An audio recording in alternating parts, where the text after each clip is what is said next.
भारतको सुप्रिम कोर्टले भारतमा बस्ने सबै हिन्दू हुन् भनेर फैसला गरेको छ। त्यसैले हिन्दू धर्मावलम्बीहरू भनेको भारतीयहरू हुन्, दलाल होइन, भारतीयहरू हुन्, भारतीय भावना बोक्छन् उनीहरूले। अनि यो तथ्याङ्क त मिथ्याङ्क हो एक। अर्को कुरा होइन, एउटा कुरा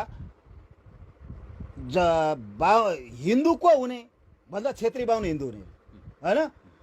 अब छेत्री बाहुन हिन्दू हो भने छेत्री बाहुनको जनसङ्ख्या कति हो भन्दा छेत्री बाहुनको जनसङ्ख्या 31% हो। अब लिम्बूले पनि हिन्दू लेख्न गयो भने त उसको आस्थाको कुरा हो, किन जाँदैछ?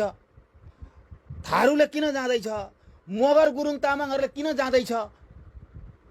त्यो चाहिँ राज्यले हेजमनाइज गरेर लगिरहेको छ। म यति प्रतिशतको कुनै अर्थ छैन।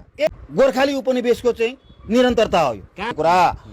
गोर्खाली औपनिवेशिकता लागू गर्दा गरिएको अमानवीय जुन कर्महरू भए, म तपाईँलाई एक दुईवटा उदाहरण दिन्छु। खमुवानमा दोजिया खम्बुनीहरूलाई भाला रोपेर मारियो, खम्बु बच्चाहरूलाई ढिकीमा कुटेर मारियो।